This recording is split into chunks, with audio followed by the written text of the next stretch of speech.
নতুন সরকার সবই সফলতা মাত্র আসছে, কাজ করবে, পরে এসে দেখবো 2-4 বছর যাক। চাঁদাবাজি, সন্ত্রাসী এগুলা, তারপরে ইয়াবা, নেশাগ্রস্ত জিনিসটা এখন মনে করেন বেশি।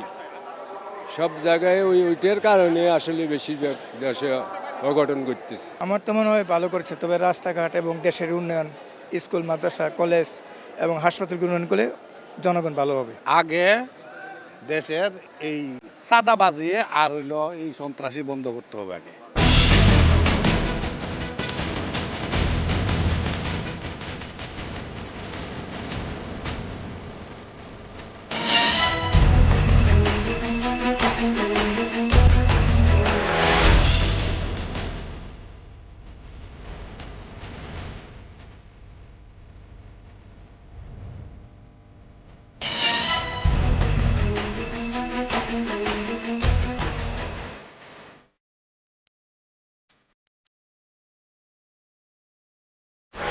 দর্শক শুভেচ্ছা, একুশে টেলিভিশনের নিয়মিত আয়োজন জনতার কথা অনুষ্ঠানে আপনাদের স্বাগত জানাচ্ছি। আমি আসিফ সুমিত। আপনারা জানেন সমসাময়িক ইস্যুতে সাধারণ মানুষের মতামত তুলে ধরতে আমাদের এই আয়োজন। আমাদের প্রত্যাশা দেশে শক্তিশালী গণতন্ত্র, আমরা চাই সরকারকে সহায়তা করতে। দর্শক, 17ই আগস্ট সরকারের 6 মাস পূর্ণ হলো, অর্থাৎ 180 দিন। 180 দিনে সরকার নানা ধরনের সংস্কারের উদ্যোগ নিয়েছে, নানা ধরনের উন্নয়নের পরিকল্পনা ছিল সরকারের। মূলত এই 6 মাসে সরকারের উন্নয়ন পরিকল্পনা কতটা বাস্তবায়িত হয়েছে এবং আরও কি প্রত্যাশা করেন সাধারণ মানুষ, জেনে নেব তাদের কাছ থেকেই। নতুন সরকার সবই সফলতা মাত্র আসছে, কাজ করবে, পরে এসে দেখবো 2-4 বছর যাক। চাঁদাবাজি, সন্ত্রাসী এগুলা, তারপরে ইয়াবা, নেশাগ্রস্ত জিনিসটা এখন মনে করেন বেশি। সব জায়গায় ওইটার কারণে আসলে বেশিরভাগ দেশে অঘটন ঘটতেছে। আমার তো মনে হয় ভালো করছে, তবে রাস্তাঘাট এবং দেশের উন্নয়ন, স্কুল, মাদ্রাসা, কলেজ এবং হাসপাতালগুলো উন্নয়ন করলে জনগণ ভালো হবে। আগে দেশের এই চাঁদাবাজি আর হইলো এই সন্ত্রাসী বন্ধ করতে হবে আগে। তাহলে জনগণে এমনি তার প্রতি দাপিত হবে, এমনি তার প্রতি দাপিত হবে। আর এই যে কিছু কিছু জায়গায় দোকানে বলেন বা ইয়াতে বলেন যে সেটা এটা চাচ্ছে, চাঁদা চাচ্ছে। যেমন এই যে রেল স্টেশনে আসলে যেমন টিকিটের বেলা দেখা যাচ্ছে যে ওই একটা নেশা আর একটা আরেকজনের কাছে ব্ল্যাকে বিক্রি করতেছে। সাপোজ এগুলি আগে যদি ধরে তাহলে দেশের উন্নতি এমনি হবে। আমার মনে হয় রাস্তাঘাট কিছু পরিবর্তন করা দরকার, আর সবগুলো কাজ ভালো করতেছে। দেখি এই গভর্নমেন্ট 5 বছর কি করে। বিত্তবোধে অনেক জিনিস বাড়তি, অনেক অভাব, মানে পরিস্থিতি খুব খারাপই। ঠিকমতো গ্যাস থাকে না।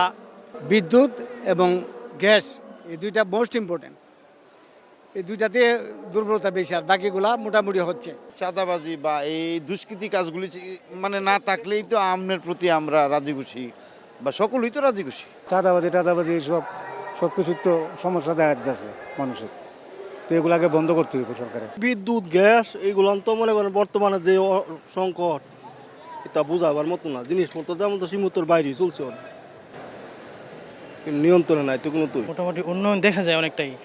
যেমন আগে আপনার মেট্রো রেলের বিষয়টা বলি, আমরা কমলাপুর পর্যন্ত যদি হয়ে যায় মেট্রো রেলটা, তাহলে আমরা মনে করি যে আমরা অনেকটাই জ্যামজট মুক্ত আমরা হবো আর কি। রাস্তাঘাট মেরামত, ঢাকা শহরে যানজট ক্লিয়ারের দরকার। অটো রিক্সা যে বাড়িছে এটি বন্ধ করলে আর একটু বেশি মানে ঢাকাটা সুন্দর হইতো আর কি। দ্রব্যমূল্যের দাম নিয়ন্ত্রণ করা এবং আপনার প্রতিনিয়ত বাজার মনিটরিং করা, আইনশৃঙ্খলা পরিবেশ সুন্দর ও মানে স্বচ্ছ করা, জবাবদিহিমূলক কর্মকাণ্ড যাতে সরকারি আমলারা করতে পারে সে ব্যবস্থা তৈরি করা। সাধারণ জনগণের যে ভোগান্তিগুলো, এগুলো আমাদের মনে হয় না বাংলাদেশে থাকতে হলে এগুলো মানে ঘাটতি ফিল আপ হবে না। এই ট্রেন টাইম টু টাইম আয় না। আপনার মনে করেন 5টা 45-এ দেখবেন ট্রেন ছাড়বো 6টা। বামডার থেকে আমি আসছি সকালে, ট্রেনের ছিল 9টা 15, ট্রেন আসছি 11টার দিকে ট্রেন ছাড়ে। এগুলো অনেক তদর করতেইব, কিন্তু এই বর্তমান সময় ব্যর্থ হয়েছে। একটা অটোর মাঝে একটা কোনো জিনিস রাখলে অটোওয়ালা সিন্ডিকেট করে, সিনজির মাঝে সিনজিওয়ালা সিন্ডিকেট করে। এগুলি তো আগে কিছুটা কম ছিল না, আর পরিবর্তন হয়েছে না, আর বাড়ছে। 10 টাকা ভাড়া, 30 টাকা সিএনজি, মানে ভাড়ার দাম ঊর্ধ্বগতি, ভাড়ার দাম অনেক দাম, ভাড়া বেশি স্যার। 20 টাকার বাস ভাড়া 40 টাকা, 20 টাকার বাস ভাড়া 40 টাকা। সাইনবোর্ড থেকে এখানে 40 টাকা ভাড়া চায়, এখানে ভাড়া 20 টাকা। যাত্রাবাড়ি থেকে এখানে 20 টাকা 30 টাকা ভাড়া চায়। গ্যাসের সংকট, বিদ্যুৎ ব্যবস্থা এখন থেকে আরো খারাপ হয়েছে। যেমন আগে যেত কম এখন বেশি যায়। গ্যাসের যে সংকট আছে, ইভেন বৈদ্যুতিক যেই সমস্যাগুলো বাংলাদেশে হচ্ছে, যানজটের, রাস্তাঘাটের যেই সমস্যাগুলো আছে, এই সমস্যাগুলো যেন তারা অতি শীঘ্রই সমাধান করে। দর্শক, আপনারা শুনছিলেন সাধারণ মানুষের প্রতিক্রিয়া। সাধারণ মানুষ কিন্তু তাদের ভাবনাগুলো অসাধারণ, তাদের চিন্তা অনেক সূক্ষ্ম ও গভীর। দর্শক, জনতার কথা দেখতে প্রতি শনি, রবি, মঙ্গল এবং বুধবার চোখ রাখুন 21 টেলিভিশনে। সঙ্গে থাকবো আমি আসিফ সুমিত।